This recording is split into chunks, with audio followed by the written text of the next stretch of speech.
Hey friends, a very common culprit for lower back pain for patients who come into our office stems from an overworking QL muscle or the Quadratus Lumborum. The QL is the primary mover in our lateral flexion, as well as it helps assist in our extension of the low back, as well as it helps as an accessory muscle with breathing. Very commonly with low back pain, it will present as one-sided, more like a spasm, like a dull aching pain, specifically set off by lateral bending or flexing forward with that lateral bending or rotation.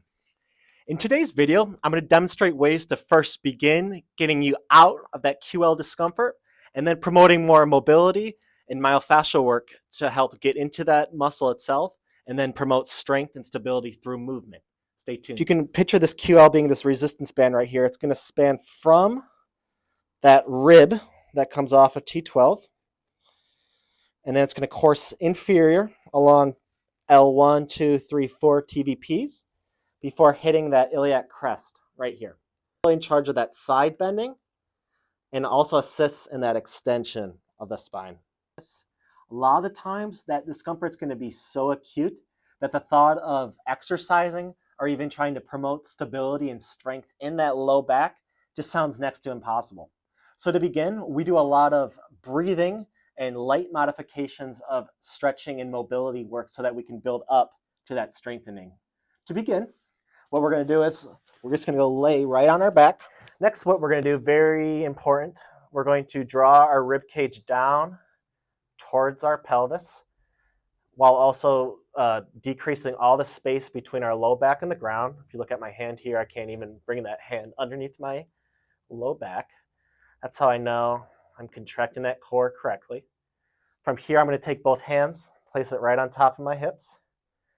And using my stomach, I'm just going to take about the next 60 seconds here to promote some good belly breathing, promoting full expansion of that diaphragm, or pressing into my pointer fingers, followed by full expiration, trying to press into my thumbs.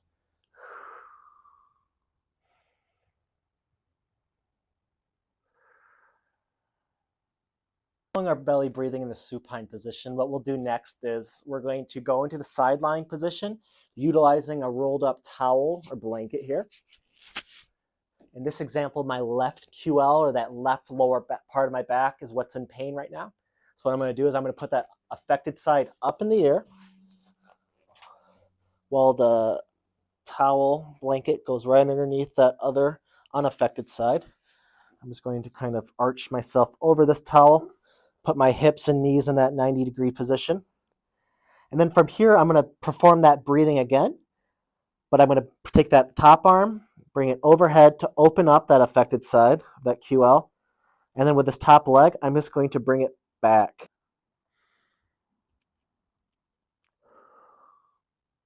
So we promoted supine belly breathing. We promoted side-lying belly breathing.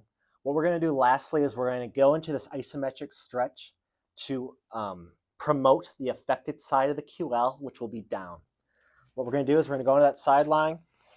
Throughout this whole movement, I'm going to be making sure that my knees and my elbow is planted the entire time. We're just going to do this modified side plank by going up and holding this position here for about 30 seconds.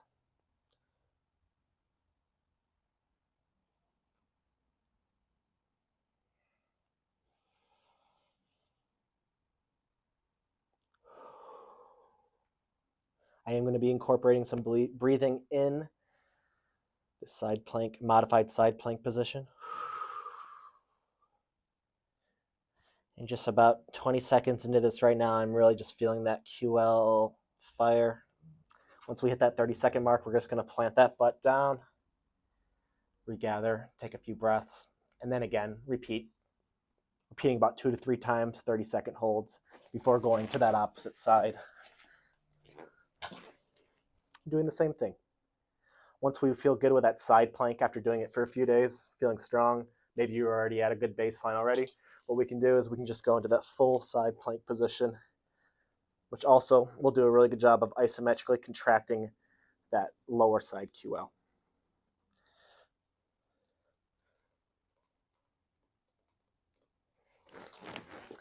To begin promoting more strength and stability in that lower back or the QL muscle specifically, what we'll do, and going along with the example that it's my left side, the left QL that's in pain, I'm going to go into this quadruped position and perform a modified hip hike. What I'm going to do is I'm going to take either a stack of books or a yoga block, about that width. I'm just going to place my unaffected knee right on top of that. Getting in this quadruped position, I'm going to lift up the affected side QL before gently raising it down. I'm bracing my core the entire time, or drawing that rib cage down towards my belly button. And I'm just hiking up and down about 10 to 15 repetitions, holding for about 5 seconds per rep, about 2 to 3 sets. And just like with all our moves, once we've targeted the unaffected side, we're going to want to move to that affected side. Placing it on top, quadruped position, and hip hike.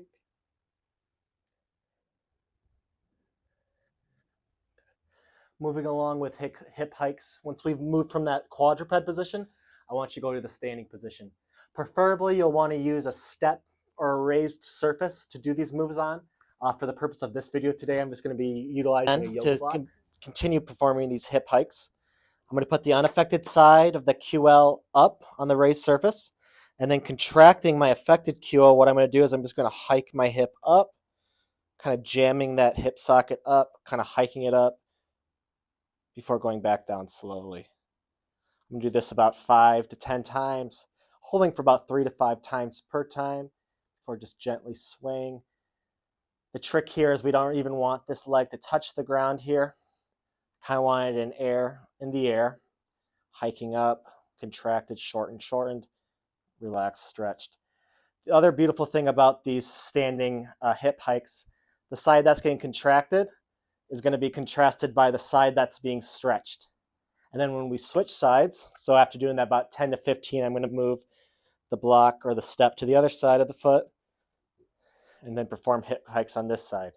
Again, this is now going to be the side that's going to be shortened or contract. This is going to be the side that's stretched or lengthened. Again, performing these for about 5 to 10 reps, holding about 5 seconds total per rep, repeating about 2 to 3 times per day per side. A third move to begin strengthening, shortening that muscle, the QL, what we're going to do is we're going to get into that side lying position again with my affected side of the low back or QL down towards the ground. I'm going to straighten my legs out so that they're straight with my torso. Taking the affected side of the QL on that leg, I'm going to bend it as so, while keeping that top leg straight as possible.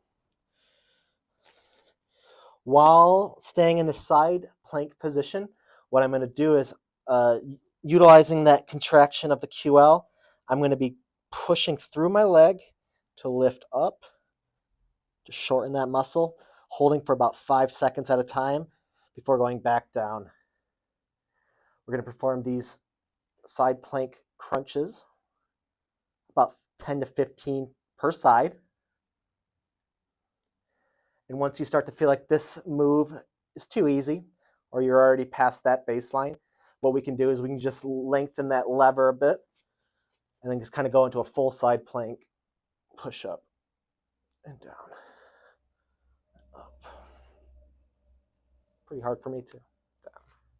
And again, we like to do these about 10 to 15 times, 3 to 5 seconds per hold at that top end range before switching to the other side, because we always like to do things, what we did on one side, equal on the other side as well. More tips and suggestions and movements targeting specific areas of the body, please remember to like and subscribe to our channel and write in the comments what you want us to cover next. We hope you have a great day. Thanks for watching. Take care.